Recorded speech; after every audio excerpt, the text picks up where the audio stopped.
Bien-aimé, je te le dis, un seul nom, pas plusieurs noms. Un seul médiateur, pas plusieurs médiateurs. Un seul sacrifice, pas plusieurs sacrifices. Un seul chemin, pas plusieurs chemins. Une seule porte, pas plusieurs portes. Il s'appelle Jésus de Nazareth.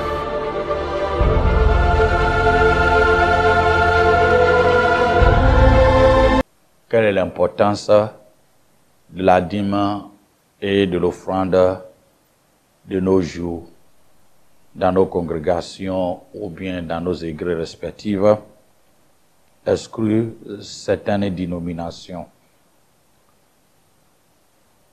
Dans les temps anciens, Dieu a ordonné les Israélites de donner la dîme ou la 10e de leurs revenus annuels pour soutenir le culte rendu à Dieu, pour soutenir l'œuvre du Seigneur. Lisons ensemble Lévitique chapitre 27, versets 30 à 33, qui dit ceci. Toute dîme de la terre, soit des récoltes de la terre, soit du fruit des arbres, appartient à l'Éternel. C'est une chose consacrée à l'Éternel. Si quelqu'un veut racheter quelque chose de sa dîme, il y ajoutera une 15e. Toute dîme de gros bétail, de gros et de menu bétail, de tout ce qui passe sur la roulette, sera une dîme consacrée à l'Éternel. On n'examinera point si l'animal est bon ou mauvais, et on ne fera point d'échange si l'on remplace un animal par un autre. Ils seront l'un et l'autre chose sainte et ne pourraient être rachetés. Israël, ce que j'aimerais que vous compreniez est ceci. Israël, à son temps, était un État de théocratie, un État où la souveraineté ou le gouvernement est divin, est pour Dieu. C'est Dieu qui dirigeait le gouvernement. Je peux donner un exemple aujourd'hui, en parenthèse, en voyant un pays comme l'Iran, on voit qu'ils ont le guide suprême qui reçoit sa direction de ce qui est la doctrine de la Coran et le Coran et autre chose les a dit. Donc, peu importe le gouvernement et le ministre, ça doit conformer en fonction de leurs droits qui étaient là. Donc, Israël étant théocratie, était un État où tous les prophètes, tous les juges, tous les rois doivent fonctionner en fonction de la direction de ce que l'Éternel a prescrit dans le Torah, ou les Talmud, ou bien les Mishnah. Donc, c'est un État théocratie, gouverné et dirigé par Dieu lui-même à travers des prophètes, des juges, des rois ou de certaines personnes choisies. Donc, Dieu a instruit le peuple d'Israël de donner la dîme sur tout ce que la terre produisait en son temps. Puisque Israël était un État d'agriculteurs, ils étaient des agriculteurs, un État d'agriculture, ils étaient des agriculteurs. Donc, Dieu les a demandé de donner, selon Lévitique 27, que nous avons lu, de donner les récoltes de la terre, les fruits des arbres et des gros et des menus bétail à l'Éternel. Et si quelqu'un veut racheter quelque chose de sa dîme, il ajoutera un 5e, ce qui veut dire que 5% plus le 10%. S'il veut racheter, ça doit être 15%. Ça doit être 15%. Donc Israël devait donner à son temps les records de la terre, les fruits des arbres, gros et les menus bétail. Dans Nombre chapitre 18, verset 21 à 31, explique l'importance de la dîme. L'importance de la dîme en disant ceci, verset 21, en disant ceci, « Je donne comme possession aux fils des Lévites toute dîme en Israël pour le service qu'ils font, au service de la tente d'assignation.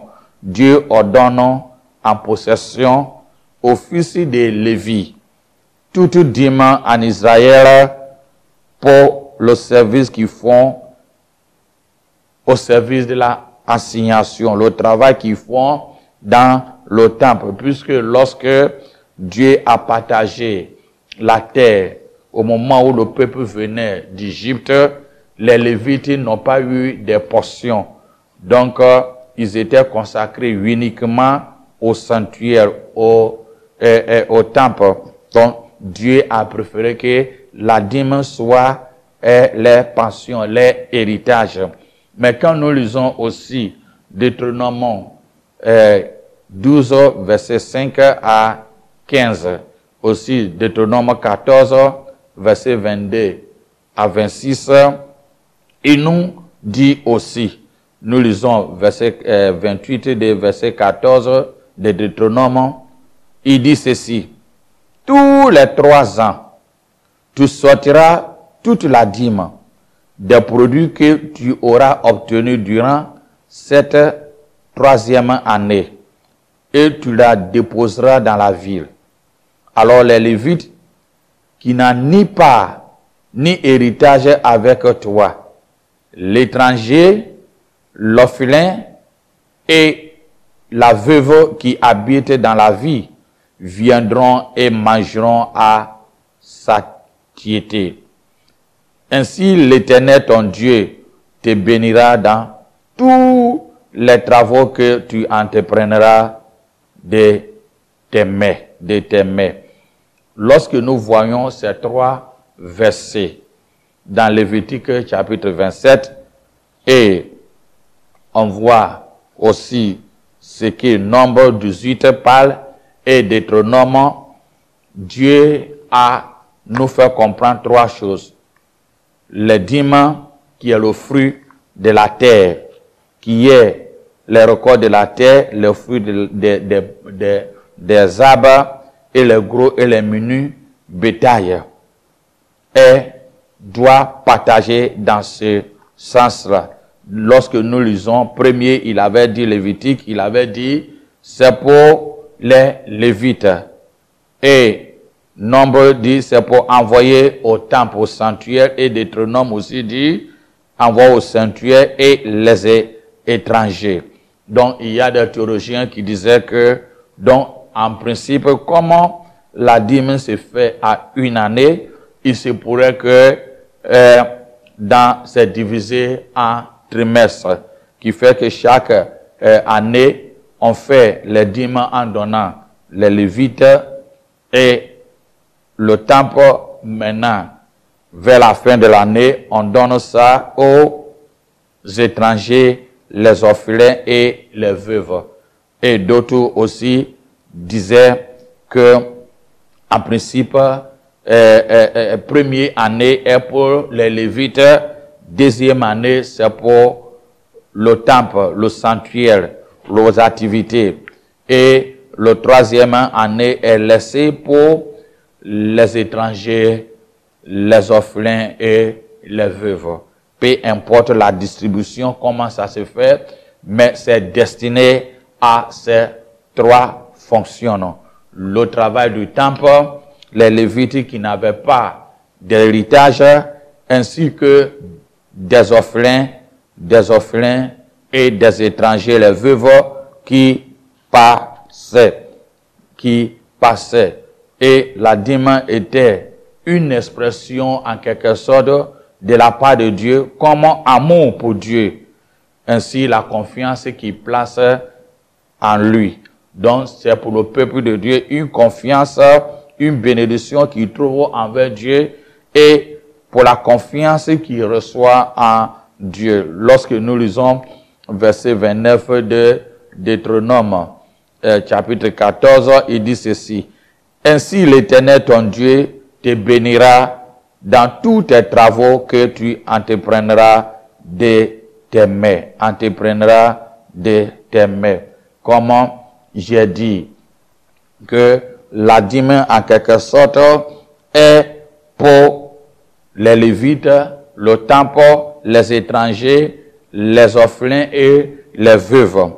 Donc, à un moment donné, le peuple d'Israël ont donné. Quand nous lisons à Malachie, chapitre 3, versets 6 à 10, il nous fait comprendre qu'à un moment donné, le peuple était dans la angoisse, ils étaient désespérés, découragés, et ils ne donnaient pas la dîme comme ils devaient donner à l'Éternel. Parce que le peuple, durant au temps de Malachie, ont sorti de la guerre en exil et ils avaient la lassitude, ils ne donnaient pas la dîme comme il fallait. Il y a eu le découragement ainsi que les Lévites qui étaient au temple avaient des difficultés aussi à assumer les activités qui est du temple. Et Dieu a donné à expliquer dans Malachie 3, verset 7 et à 10 en disant ceci. Lorsque nous lisons plutôt verset 6 à 10, il dit ceci. Il a dit au peuple, je suis l'Éternel, je ne change pas. Ce qui veut dire, c'est qu'il a donné comme des prescriptions dans le temps passé où les gens ont suivi jusqu'au retour de l'exil. Il est le même Dieu qui a donné l'instruction pour la dîme. Il ne change pas. Et vous, descendants de Jacob, vous n'avez pas été détruits. Dès l'époque de vos ancêtres, vous êtes écartés de mes prescriptions.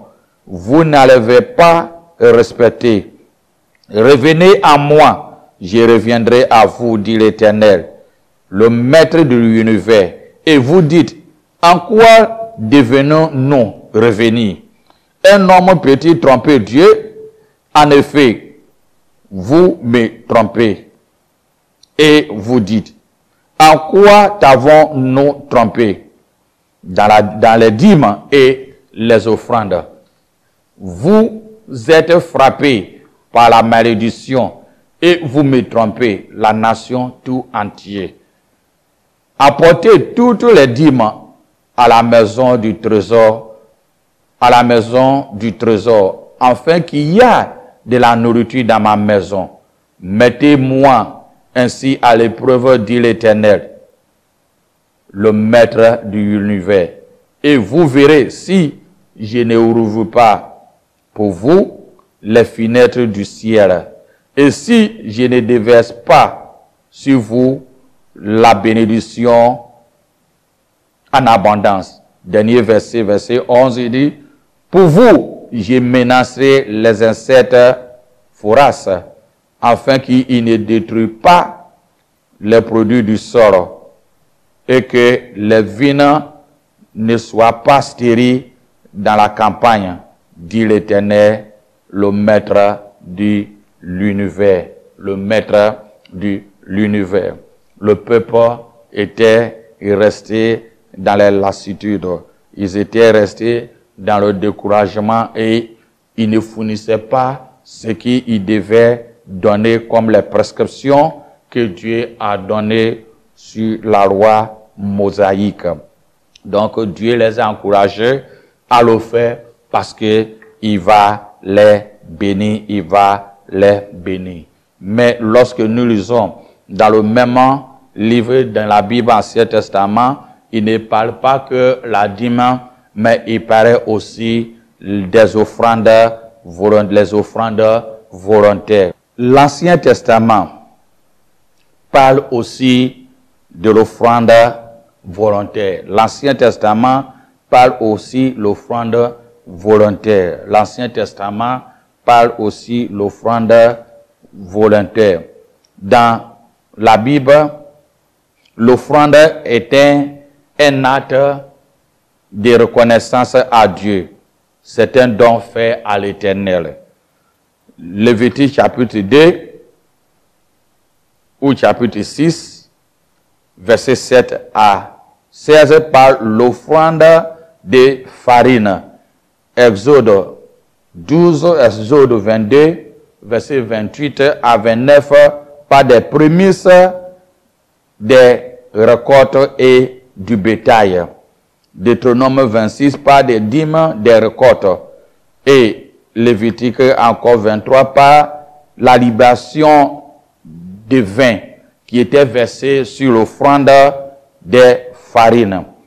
La dîme, en quelque sorte, ne trouve pas son origine dans la loi mosaïque. Quand nous lisons Genèse, chapitre 14, versets 17 à 22. Elle n'est pas une coutume uniquement propre aux Israélites. Elle était pratiquée parmi les nombreux peuples anciens qui vivaient à son temps, comme les Phéniciens, les Carthaginois et même les Égyptiens. Histoire nous fait comprendre, les Égyptiens payaient 1/5 à Pharaon. C'était en quelque sorte un impôt payé pour le développement. Impôt payé pour le développement.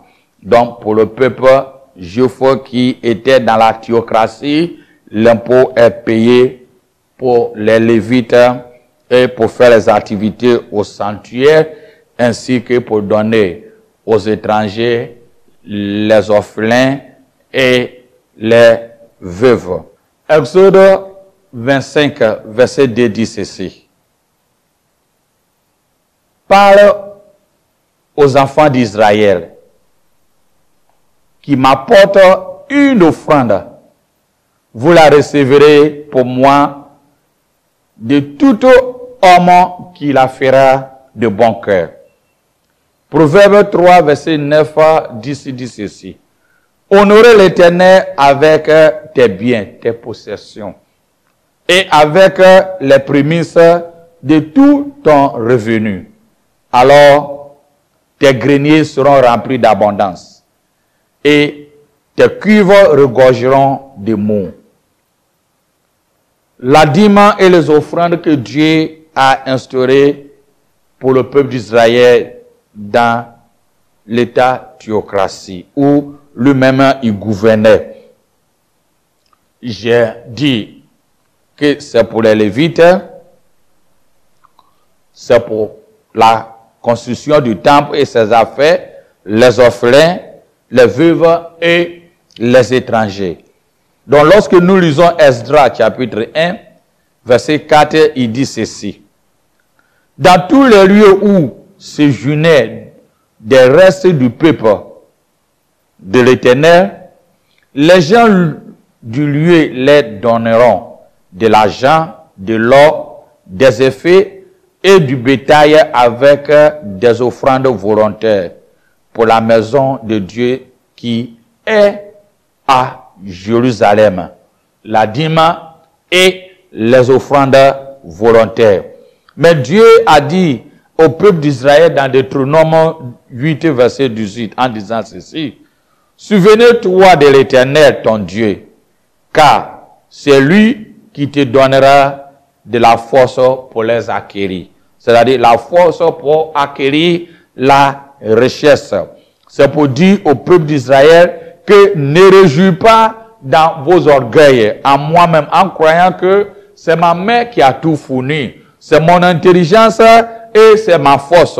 Mais souvenez-vous que c'est moi l'Éternel qui vous a donné toutes ces forces pour requérir de toutes ces richesses.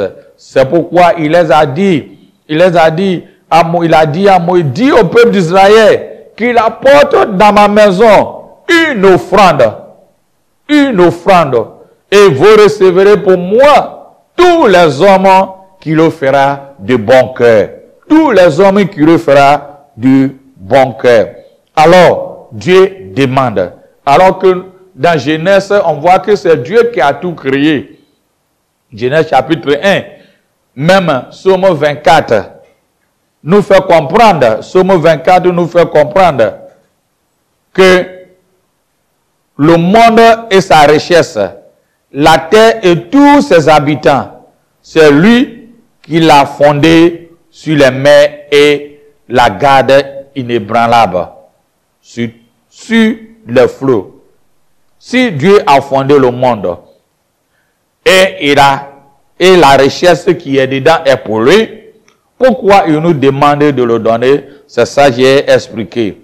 Mais encore, je vais dire, si Dieu demande ses offrandes à son peuple sur la loi mosaïque, c'est parce qu'il voulait voir les fidélités, les obéissances, les honnêtetés, s'ils sont libéraux et s'ils sont des bons dispensateurs ou économes ou gestionnaires, mais aussi pour voir si il obéit l'instruction qu'il les a donnée sur la loi mosaïque en disant que les Lévites n'avaient pas de territoire. Les 11 tribus avaient des terres, mais les Lévites n'avaient pas héritage.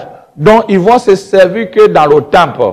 Alors, la dîme doit servir comme l'héritage, mais aussi pour la construction du temple et ses activités, ainsi que les étrangers, les orphelins et les veuves.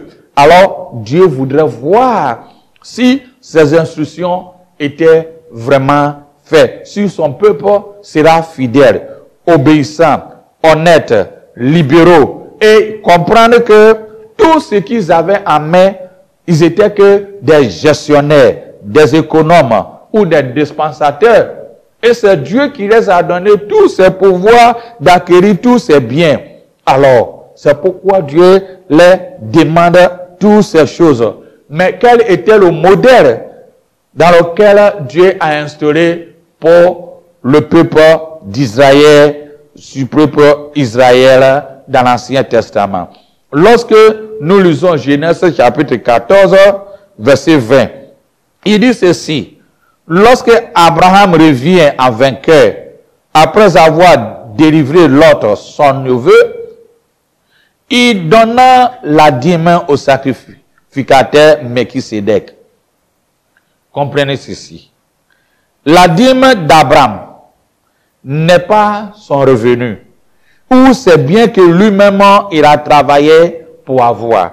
C'était des butins de guerre. Des gains soit pris après avoir eu la victoire pour délivrer l'autre, ou soit après avoir reçu des rois là-bas de ses adversaires. Mais Abraham a donné d'une manière volontaire. Il n'était pas sur la loi mosaïque, mais Abraham a donné d'une manière volontaire. Il a donné le 10e de ses butins qu'il avait reçu, et il a tout fait à son gré pour donner. Puisque j'avais dit dès le début que donner la dîme était comme un impôt qui était durant, avant même que la loi mosaïque venait, le peuple qui existait à son temps, comme les Phéniciens, les Carthaginois et des autres peuples donnaient la dîme. Ça se servait comme des impôts. Même les Égyptiens donnaient 5% des dons de dîmes au pharaon. Ça se servait comme un impôt. Donc Abraham a donné d'une manière volontaire. Donc ce qui veut dire que la dîme n'est pas une obligation pour Abraham, mais c'était d'une manière volontaire. Mais il y a aussi du second. On voit dans Genèse chapitre 28, verset 20 à 22, que Jacob a donné la dîme sur condition.